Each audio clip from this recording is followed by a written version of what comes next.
It's Taste of Country Nights on Demand with Evan Paul, Season 2, Episode 13 with Kip Moore. Kip Moore fans come to Taste of Country to know about your relationship status. We get that all the time. Yeah, we're never going to talk about it.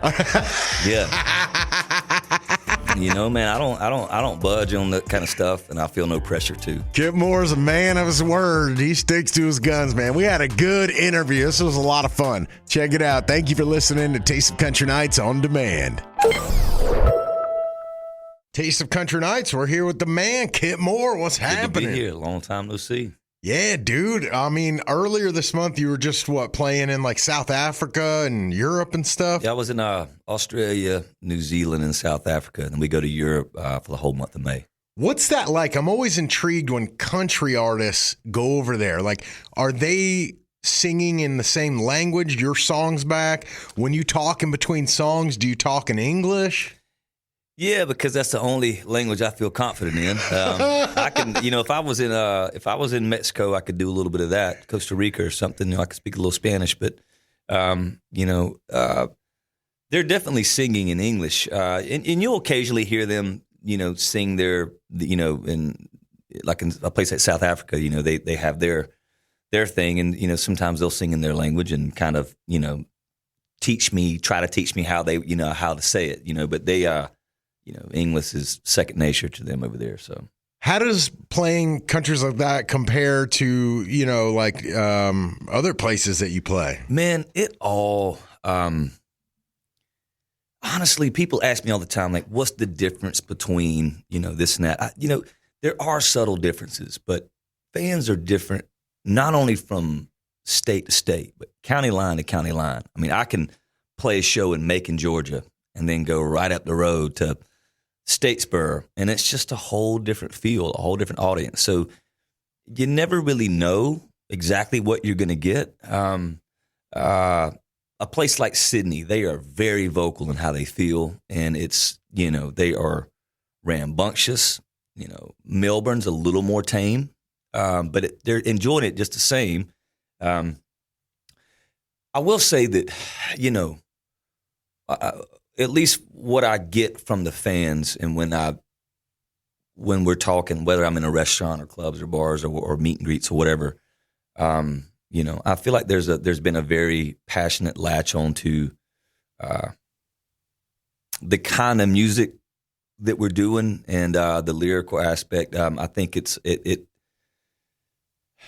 I don't know if Tanles and Tailgates kind of translates as well, at least they're vocal about that. That's why it's interesting looking at the artists that have really taken off overseas, and then you might have some that are wildly successful in the States that can't get a foothold, and then you've got certain acts. Casey's done amazing, and it's a much more broader lyrical concept, which they seem to kind of. Stapleton does great. Brothers Osborne. It's just interesting to kind of watch. You can see it. I've done so many of those massive festivals.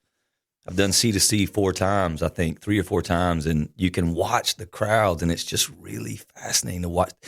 They don't care what you tell them to like. Where I feel like a lot of times in the States, we can prop a certain artist up, and it kind of becomes a thing, and everybody's on it for a minute, and then it kind of becomes the.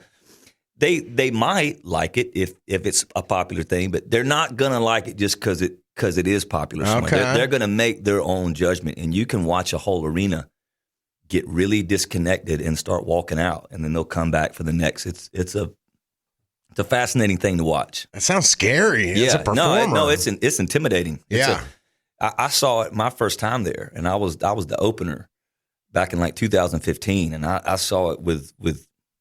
I saw it with a couple big acts where it was a really glaring. They were just like, we don't quite get this messaging right now, and you could feel it. It was a very tense kind of thing. You mentioned during the COVID lockdown that you had written like a whole album. Is this Damn Love? I wrote about 5. I really did. I've written a whole nother one since I finished this one. I mean. I was writing. I wasn't writing Damn Love during the lockdown, I was just writing a ton. I mean, I write every single morning, but I was writing a whole lot of stuff for sure. But I don't think I zeroed in on the concept of this record until, last year. I really got locked in. I wrote a song called Peace and Love and with Jaron Johnston. And I kind of had this batch of songs that were kind of in that space of that particular song and the messaging. And it's usually when I'm feeling, because I write every morning, it doesn't mean that I'm writing for something.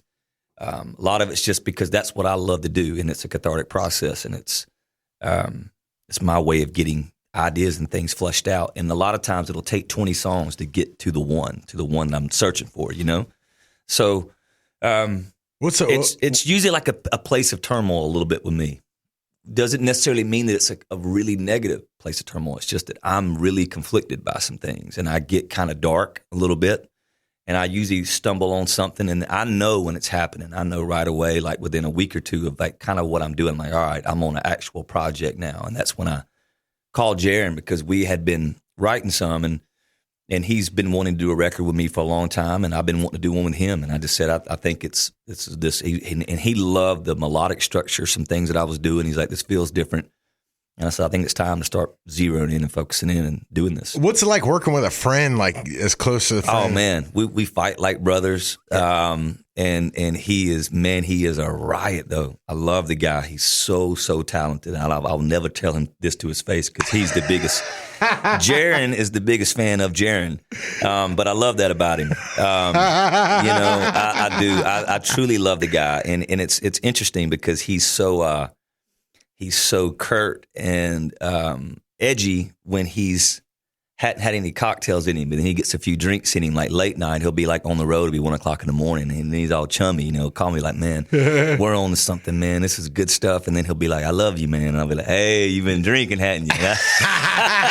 I love you too, brother. Dude, well, look, I want to take you back to your impersonation of him. Oh, buddy. She stole my heart. That's a little thing. Yeah, pretty great, actually. Ooh, I saw white lightning. He walked into a bar in Australia. I'll never forget it. When we were doing CMC Rocks together, and then we were just filled. The bar was filled with American artists, and we were all just having a good time. And he flung the door open, had his sunglasses on at 12 o'clock at night, and that's the first thing he did. And she stole my heart, and everybody just fell out laughing. He is the best. He really is the best. Do you remember the first time y'all met? Oh yeah, I back when he used to be fun and cool and smoke cigarettes with me. Back in like 2000 and I would say around 2007 or 8. I was early into my first publishing deal, and Nate Lowry was like, I think you would really love writing with this guy from American Bang, because he had just been doing that American Bang rock and roll thing. And I went over there and immediately was just like, this is my kind of people, And we drank 10 cups of coffee and smoked American spirits and maybe something else, and wrote. And man, we had such a good time. We wrote some killer stuff early in the day that I kind of want to revisit. I've been working on a little side project that's a lot more, I think rock and roll has been infused in a lot of my records throughout the years, but I kind of just leaned into that whole thing a whole lot more. And I've been doing some stuff with him. And back in the day, some of those songs were straight rock and roll, and I'm thinking about pulling them back up and making it more of an overseas kind of record. What about putting Slash on one? He's been getting into some country stuff. Maybe. I've never thought about that. Yeah. Let's rock and roll. Yeah. This is your first album, as you know, since 2020. What song on this really describes the highs and lows of your life in those 3 years? Oh, wow. Honestly, Guitar Slinger. I mean, that's as honest as I can possibly get in a song. It's 6 minutes. There's 2 or 3 on this record that are 6 minutes that I was heavily heavily pushed to eliminate and shave down. But the records that I loved growing up, it was so much of a musical journey. Mm-hmm. I hate how everything is confined now. Mm-hmm. So I just said, the heck with all that. Like we're gonna do this thing the way the song is meant to be done. And Jaron, that's the beauty about it. He's all in. Like let's go there. But I would say that Guitar Slinger is as personal as I can get about the internal turmoil that at least I go through as an artist, and what you deal with mentally, physically, spiritually, all these things. And I've done all the blue collar jobs. For anybody listening, it's like, oh man, you play guitar for a living. There's so much that goes into this, and you're running a full blown circus, and there's so many people dependent upon you to create and to keep the ball moving. You're responsible for so many people, and there's this constant place of not feeling worthy a lot of times, or not feeling good enough. All those kind of things that you got to constantly battle. You have a bad show and you see a bunch of despondent faces and you're feeling like I'm terrible at what I do. Mm-hmm. Where I used to clock in, clock out and never face that thing of, am I good at what I do? Am I this and that? It was like, I did the laying sod for 6 straight summers from 14 to like 20 in the South Georgia heat. And then I did construction. All those things were tiring. I would go home exhausted, but I wasn't beat up inside, and that's the part of this, the grind of the travel. We just did 25 hours, Australia flights, and then back to New Zealand, and back to Africa, and then playing the shows, and then all the, you're never sleeping. That's the part. You feel like you don't sleep for a whole month, and then, you're trying to adjust, and you're doing the shows, and you come back, and you're right back in this. It never really stops. That's the thing. There's always something going on. So that's why I'll take the 2 months to surf and try to somewhat catch my breath and like get my head right again to go back out. Yeah, you kind of off the grid it or whatnot? 100% off the grid it. Yeah. No flip phone even? No, I mean, I'll have a phone, but I mean, I spend no time on it. Yeah. But I mean, it's, there's times when I'll go days, like, if I take a dirt bike from, I'm riding through Central America and, you're in certain spots that, and I purposely don't get a phone plan. I don't get an international plan. So, by the time I get Wi-Fi, 4 days later, I've got, 200 messages, and then I don't even look at those because I'm like, that's overwhelming. So I just kind of keep rolling. And it's so like your management and everybody, they know, like, hey, this guy's MIA. I drive them bananas when I leave. Are we going to do that new Kip Moore? I don't know. I can't get a hold of them. This was the first time this last tour that I ever purchased an international plan, just because they were like, we have to know this time when you're in Africa, it's like it gets really dangerous. We got to know if we need to. Yeah. And even I was like, I need to get one in case I got to call somebody, because your head was on a swivel. Yeah, yeah.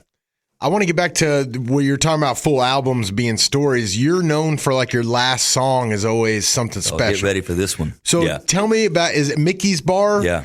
Tell me about that. Is that a real guy, a real bar? It's fragmented truth. It's fragmented truths of things that I've seen. Okay. You got to understand, like, you take the line, Bobby had a dream playing for the Yankees, but 2 bad knees and he's a junkyard car. That's me. I'm singing about me. It's all just metaphorically, but it's like, I feel like I get really dark behind the scenes sometimes. And I that's just something I battle with. And I will spiral a lot of times, and that night, a lot of times, I remember we had got done with the European tour, and I was so exhausted when I got back, and I knew that I only had 24 hours, and I was going right back out, and I was just kind of sitting there, just kind of like, what am I doing, and what am I doing all this for? That kind of thing. Of just being like, I have no balance in my life. I'm not watering any other gardens in my life, and I haven't been for years.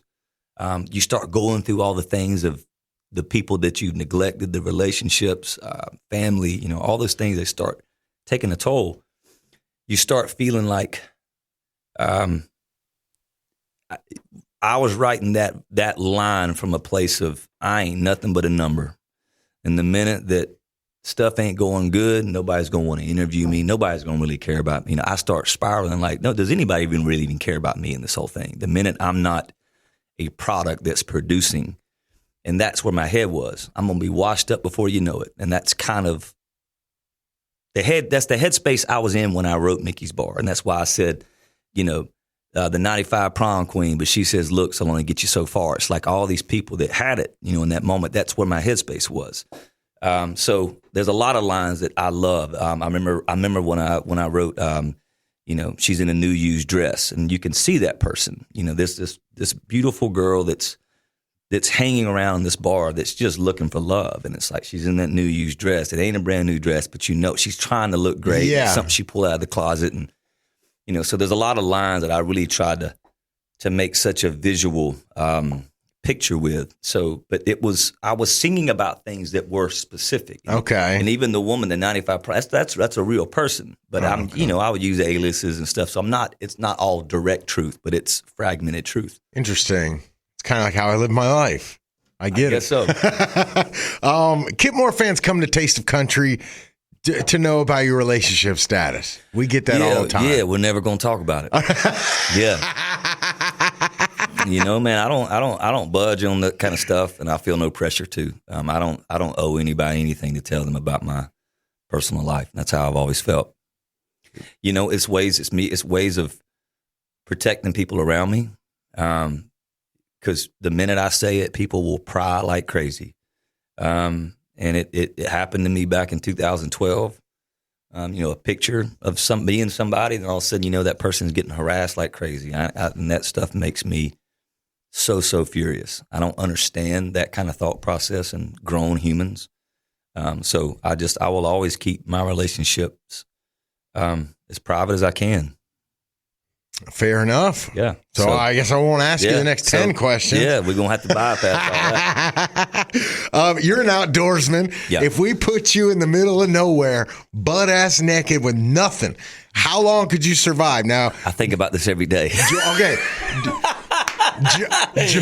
Jordan Davis said I really do. an hour. Chris Jansen said till he gets rescued. Since you think about it every day, give it to me.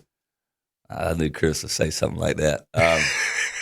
To me, it's not so much about if you got to have the tools to survive the hunt. You got to be able to hunt and gather. But to me, when you watch a show like Alone, it's fascinating how the women, they've yet to win one, but they always make it towards the very end, where those guys will start tapping. Now all the guys have won it, but it's usually because you get the combination of the mental strength that the women have, but then they'll have that strong hunting element, and then you combine those two and they kind of last out. But the women mentally outlast all those dudes on that show. Every time I'm watching it, I'll start kind of picking like, okay, she's gonna make it till the very end right here.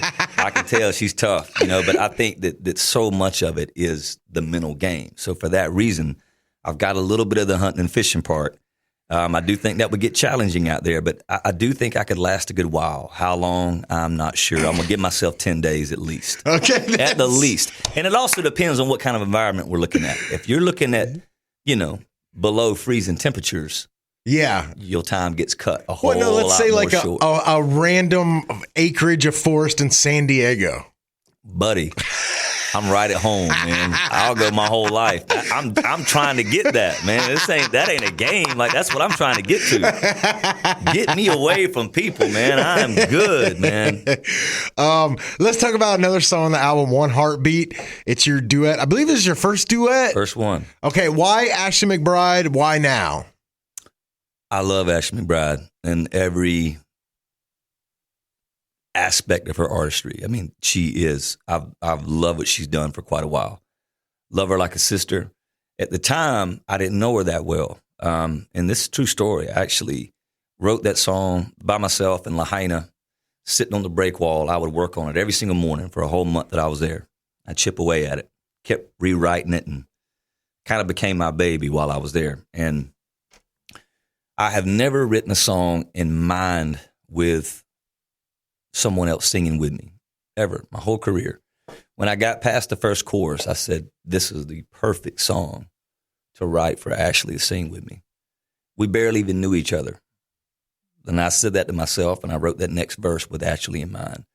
Fast forward a few months later, we're in Alaska, and we're doing this show. Me and her and Kendall Marv are just doing these acoustic shows, and we're in the trailer together. It's all kind of playing songs and swapping stories. And she said, Kip, play me something you love that you recently wrote.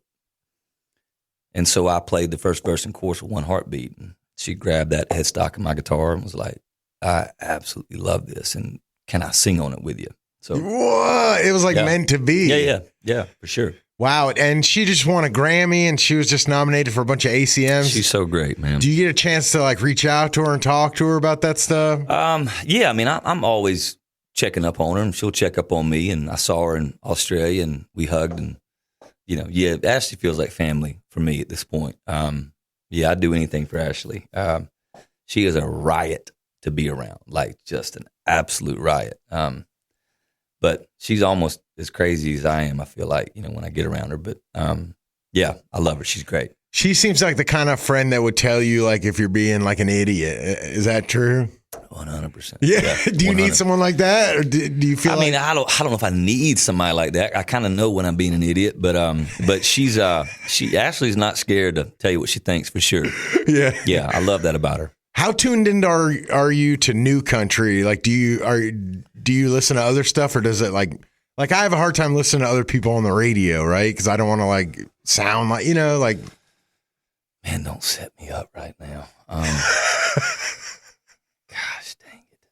I don't know how to lie and just. I mean, we don't have to. You don't. Have to. I'll be honest. I don't really. I don't listen much at all to anybody for that matter. I don't really know what's going on. That's kind of helped me. Part of it's just been what's happened, and part of it's been purposeful for me because, I think there were times, when I'd be like scratching my head trying to figure something out, and I know there's people that I love, and I know there's people that I like what they're doing, but I don't really know. I don't know the landscape right now. I think I've just been so disconnected, trying to focus on my own thing, and I think there's part of me too that purposely doesn't want to listen to anything that's happening because the last thing I want to do is sound like anybody. The last thing I want to do is feel like, okay, well, this is what's happening. Let's kind of alter it. Like when I go in to write a record, I'm truly, man, I'm not thinking about genres. I'm not thinking about what I can and can't do. When you hear this record, man, it's like, man, I leaned in so hard to certain elements of things that I knew would never get played. That's what I felt like how the music was supposed to speak. That's why your fans love you though, is you stay true to what you are. Yeah, I just don't really think about, I've always loved the lyrical component of country music, and I've always loved the rock and roll aspect of melody and tones and those kind of things. I get bored when I know exactly, there's a clump of people all using the exact same players, using the exact same guitar tones, the exact same mix. And it all just sounds like a hodgepodge of something, so I try not to, I try to really, when we get in the studio, really search for, something that's just not going to sound like anything that's happening. That's fair. But I have heard people that I really enjoy. I love what Morgan Way's doing, not just because she sang with me. I had a buddy play that whole record, and I was like, wow, this is great. This feels earthy and organic and honest. It feels honest. That's the key. She's singing about something that she's actually associated with, and that she ain't singing about being in a field when she ain't been in a field in 20 years. Right. So I love that about her. And there's definitely people that I have heard that I love. And everybody does. I love what Morgan's doing. I think what he's doing is great. So I definitely have heard, people here and there, but I don't really ride around listening. I ride in silence, and which is weird because I love music. But I'll listen to some rock and roll records. I listen to War on Drugs and stuff like that. But I ride in silence a lot because I feel like my life is so much noise and chaos. Windows down or total silence? Windows down. Okay, you gotta have something. Yeah. You make really great music, obviously, and you're really good in acting in music videos. Would you ever do some acting? Man, I've been approached a couple times, and so I actually people don't know this. I turned down a big thing with a massive film company not too long ago. I want to do it though. I don't want to convolute right now, because there's still people that are, I've got my fan base, but there's still people that are learning about my music and about what I do. You take like the South African artist, the audience, it's like how this thing happened it's the craziest story, and how the music has exploded over there. I don't want there to be any confusion of, am I an actor? Am I this? And there's definitely going to come a time for that if the role is right. But I think I could do it. I think I would enjoy it. I wanted to be Stallone back in the day. The next coming of Stallone was my.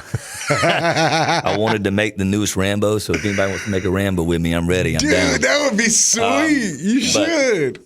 But yeah, or give me like I definitely could have.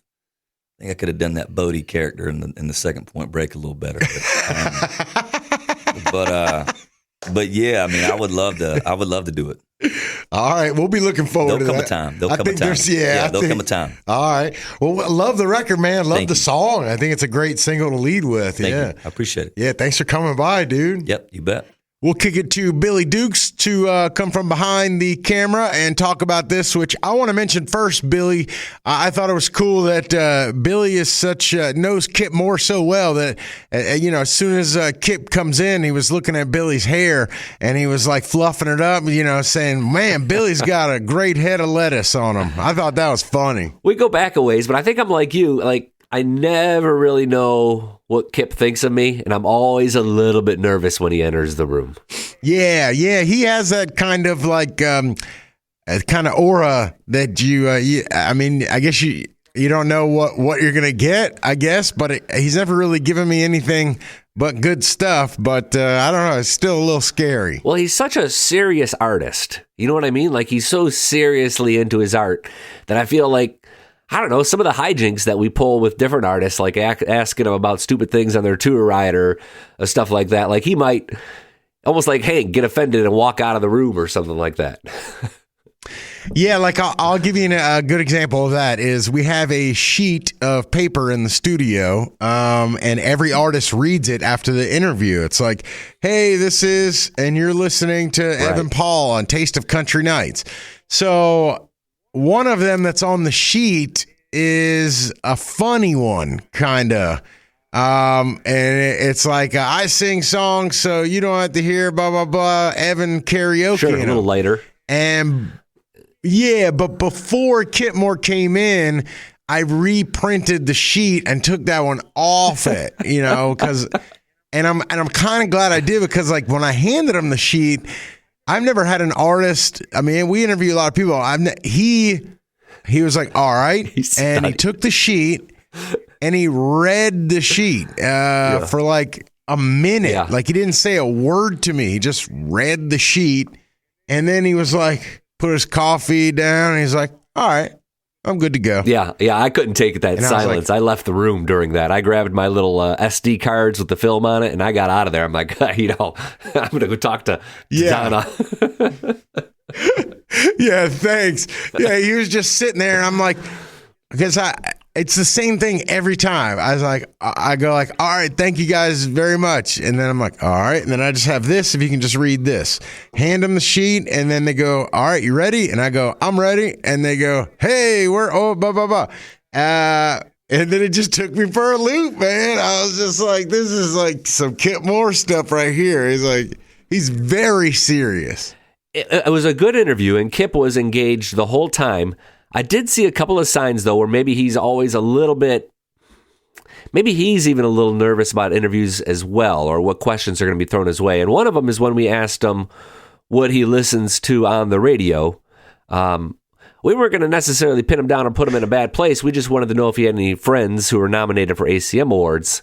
But he seemed to be really anxious about that question, like we were going to write an article that says Kip Moore hates country music or something like that. Yeah, I got that vibe too. I also got that vibe when we were talking about why, or just like him performing overseas. And he got a little uncomfortable when he was describing what country music they actually like overseas and what they don't. And he named artists that they do like. And when you go through the names of those artists, at least me, he named people that have like more in-depth lyrics. Right. I guess. Okay. Like Stapleton, Kip Moore. I don't remember who else he named. Yeah. But to me, that struck, but he got a little like a little quiet, the same thing. He was watching, he was speaking very carefully, very intentional with his words during that part of the interview. Yeah. Have you ever been shut down harder in life by a girl, by a boss, or anybody than you were when Kip Moore shut down your question about his love life? I don't think so. Maybe once or twice, maybe, but I gave, he shut me down pretty good. I gave him like a room to breathe in case he, because he just said like, and we're not going to talk about it. But then I was like, all right, let me give him a minute, because sometimes they'll like elaborate or or it'll just be a weird silence. Nothing wrong with a weird silence. But he kind of elaborated a little more, and I don't know. I didn't know that story about something that happened in 2012. Did you?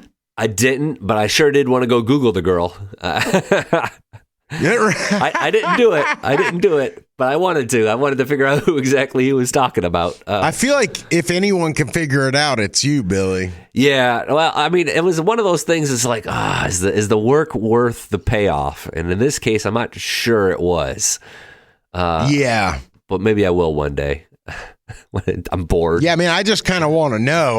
We don't need to write an article. I just kind of want to know, because it really sounded like something happened. Maybe it messed up his dream relationship with this girl. But I don't know. I don't know. I'm not someone. Wouldn't date Kip Moore. I'm married to my wife and everything, but I think it could be difficult. I think he has to find the right girl that understands him. I think he's very cerebral. The guy goes to a coffee shop every morning and writes music. And then I went home and told my wife, I'm like, I interviewed a guy today, Kip Moore, that like turns off his phone for like 5 days and like cruises on a dirt bike through Costa Rican trails. Like, that's awesome.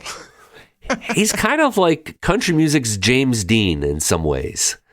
He just sort of lives on his own plane and does his own things, and he appears to be 100% comfortable with that, except for when he's having like an emotional crisis about it all, and he's having low self-confidence.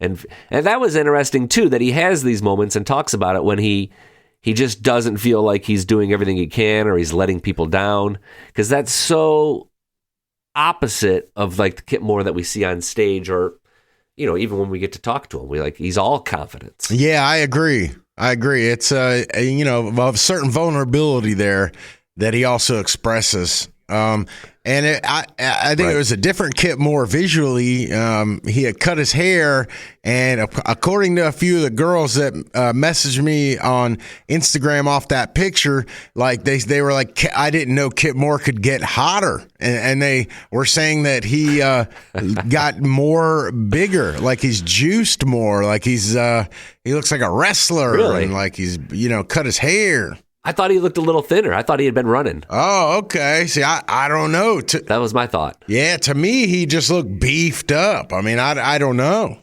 This is the thing with Kip Moore and I, is like, even though like I feel like this sort of nervousness about asking him stupid questions, I think he still appreciates that I'm willing to do it, because I always ask him about his hair and his beard and just some of the dumbest things, and I mix that up with like serious questions, and it catches him off guard, and he usually laughs and smiles about it. Yeah. So maybe there's something in there that he appreciates people who bring a little levity to the conversation. You know what it's like? It's like anybody that grew up in the 80s. It's like your dad. It's basically like your dad. Yeah. You don't know what, I don't know how to explain it, but you just never know what you're going to get. But at the end of the day, he gives you that little wink and shoots you a little. Yeah. You know? Yep. He's good. One of my favorites in country music, and I do love his music. I'd say he's probably one of my top 2 or 3 musically.